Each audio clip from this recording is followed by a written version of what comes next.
Well guys, here we are. We have the Model 3 Standard Range Plus 2021 and the Model 3 Performance 2021. Some of the differences of the exterior, let's start with that. Well, first of all, I gotta tell you that I've done a couple of changes to mine, of course.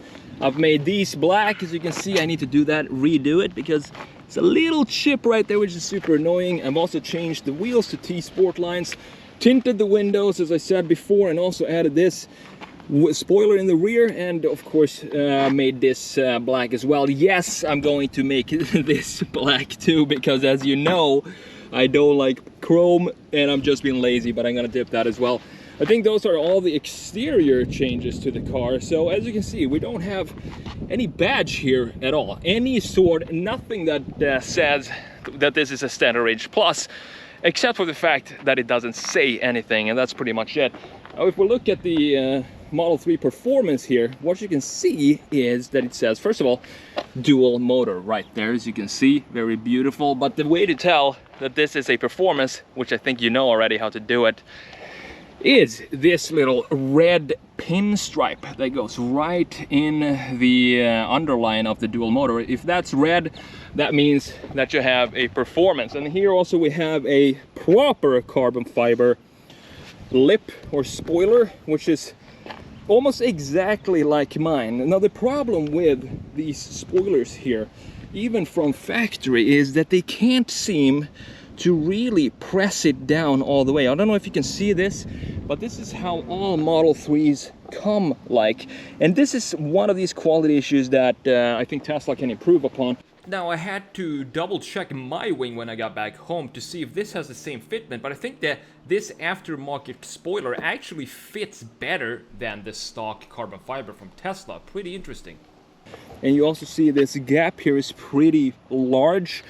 Other than that, the differences on the Model 3 Standard Range Plus and the Performance is, of course, the first visual cue are these Uber turbine wheels if you're from Europe, and they look pretty cool. They're 20-inch now with Pirelli P0s wrapped around them, and you also have Brembo brakes painted in red, both rear and front as well. I like this design. I wasn't a huge fan of the new wheel design of these at first, but when I saw it out on the streets or out like this, I think it looks pretty good. It looks better than the previous silver Model 3 Performance wheel that they had from 2020. So that's one upgrade that I like. And also the stance of the car sits just a little bit lower than the Standard Range Plus. Even though you can't really tell, if you look at them like this, you can't really tell that the Model 3 Performance sits lower than my Standard Range Plus. And of course, I have the 275s at the rear, which you can see fits really nicely inside there. And if you go over to, it's a lot of running here today. If you go over to the Performance, you can see that they still sit way inside the wheel well there. So I would definitely probably, if I had the Performance, I would probably, I think, put 275s in the rear and maybe switch out these wheels, the designs as well, to the T Sportline, because I absolutely love these wheels right here, but these are not bad either. And another thing that I noticed just now is that I think the long range as well and the Performance, they come with fog lights. These pieces right here, these are actually fog lights that I don't think or do I? Maybe I do have them there. I'm not sure. I know I have a daylight in here, but I'm not sure if this is this is something that I now have to explore a little more to see if I actually have fog lights, because when I was driving this, I had a toggle on the inside in the dash asking to turn on or off the fog lights, and I don't think I have that in my Standard Range Plus. So those are the exterior changes on the car. Me personally, if I had to choose between black and white, you know, I like the white better, just because it's the same thing with the wheel design. If you have black wheels and if you have a black car, you can't really see the design and the shape of the car as well as you can when you have a white car. Now the other end of that is that if there is any imperfection in the design or in the cut lines or anything like that, you're gonna see it a lot clearer on a white car compared to a black, of course. So they can kind of hide any defects that they have in the cut lines if you have a black car. But definitely, as you can see, this car right here, first thing I would do that it needs for the visual appeal, in my opinion, is of course a tint of some sort. Maybe not 100% limo like I have there, but some sort of tint, especially in the rear. It would just tie everything else together. Well, looking at it like this, and what I really love about this look are the painted calipers. And honestly, I think I'm gonna do something similar like this to my calipers, even though it says Tesla there, which is pretty cool. Not sure if all Tesla Model 3s has the Tesla stamped on the actual brake, but I think I'm going to paint my calipers red. What do you think? So leave a comment below if I should leave it gray. It looks pretty good gray too.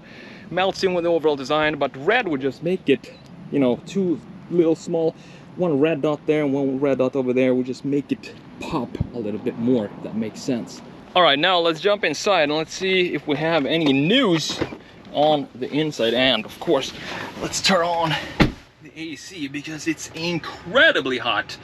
It's even getting hotter even though the sun is setting. It's now 91 degrees, as you can see right there. Crazy. So let's turn the AC on, not blast it too much because then you can't hear me. So I don't think I have this setting right here in my car. Quick controls, lights, the front fog. Pretty sure I don't have that. I'm gonna go over and show you if I have it or not. And then you have a bunch of different autopilot settings here that I don't have either, and I think this is maybe full automation. I'm not sure. Oops, let's just do medium on that one. And I think that's pretty much it in differences when it comes to the navigation or the tablet or the software. I can't seem to find where to get it in track mode. Maybe since it's a loaner car, maybe you can't really put it in track mode. I'm gonna Google it right now. Yeah, so as I thought, track mode is supposed to be under driving here. So you have driving and then track mode is supposed to be somewhere, yeah, right there. So you can see that it's not active right now, I don't think. Maybe race preset or something. I don't want to mess it up because it's not my car, so I think I'm just gonna leave it as it is and not mess with that. But I'm sure if this was my car, I would get it to track mode in some way. Other than that, you have the same kind of interior, the exact same interior as you have in my car in the Standard Range Plus and the Long Range as well, and everything feels nice and solid. You have soft touch materials here. I'm not sure why people are complaining about the build quality from a driver's experience and from the interior as well. I think everything in here is super well built and feels nice. It has a premium touch to it.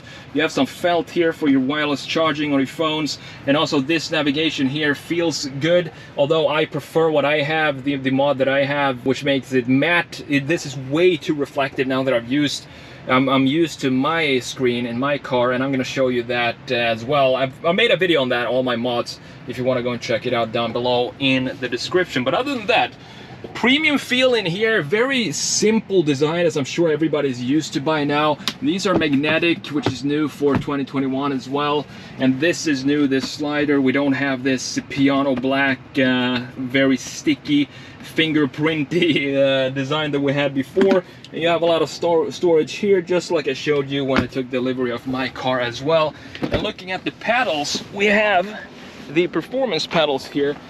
And that's another upgrade that I did to my car as well. I wanted to have the performance pedal. It looks a lot better than having it just be when you have it the Standard Range Plus, and I think the Long Range too. They just have some black plastic pieces as pedals, and it kind of looks cheap. This looks a lot better. And you can get these in the link down below in the description from where I got mine. So I've had the Model 3 Performance now for about 24 hours, and of course, I love it. I love the performance. The pull is similar to the one I get in my Standard Range Plus. However, this is of course 2 seconds faster 0 to 60, but the sensation of acceleration is pretty much the same kind of feeling. However, if you look at this, in the Model 3 Performance here, there's just one thing I wish that Tesla could have done differently, and that is actually the design of this thing. The reason for it is, when you buy a specific performance model like the Model 3 Performance, you want it to feel a little special. Not just feel special, but you want it to kind of look special as well. For example, talk about the Audi A3, for example. You have the S3 and then you have the RS3. Same with the BMW 3 Series, for example. You have the M3 and the regular 3 Series, and they all look a little different. So what I would love Tesla to do for, I don't know, their next iteration of Model 3 Performance is to just make it stand out a bit more from the rest of the lineup. So you don't want to have it looking exactly like a Standard Range Plus, but this has a few changes, such as the spoiler right here, carbon fiber, and you have the specific wheels as well, and the painted Brembo brakes front and rear, and it also sits about almost half an inch lower than the other two, the long range and the Standard Range Plus, which isn't much, but it kind of makes the performance, it handles a little better according to Tesla. And you also have these fog lights right here, which I think is also available on the long range. But what I'm talking about is some changes to the overall bodywork of the car. So add a different type of front air intake right here. Maybe add some bits and pieces right here. Maybe a corner splitter like this, or an entire new lip from factory. We can also do something like that on the side here. Something that wouldn't really affect the overall performance and the range of the car, but still make it look different. And also you could probably add some more aggressive diffuser than what we have right here, because this one is the exact same one as we have on the Standard Range Plus and the long range. So these are a couple of things that I think Tesla could do better. Now, I do understand why they did it like this, because it's a young company. You have to understand that the Model S came out in 2012, so it's still a relatively young company. But I think for the next iteration of the Model 3, I think they have the resources and the time to create something a bit more special. Because as I said, if you're buying the top of the line Model 3 Performance, you want it to not only feel special with its sick acceleration and pull, but you also want it to look special as well. And of course, the dual motor with the red underline right here means that it's a performance. If you just have a silver underline, that means that it is a long range. And if it's lacking anything at all, it doesn't say anything here, then you have a Standard Range Plus. That's also one of the differences on this model compared to the other ones. Let's just do a 0 to 60 here. We'll like floor it from 0 right there, and 3, 2, 1.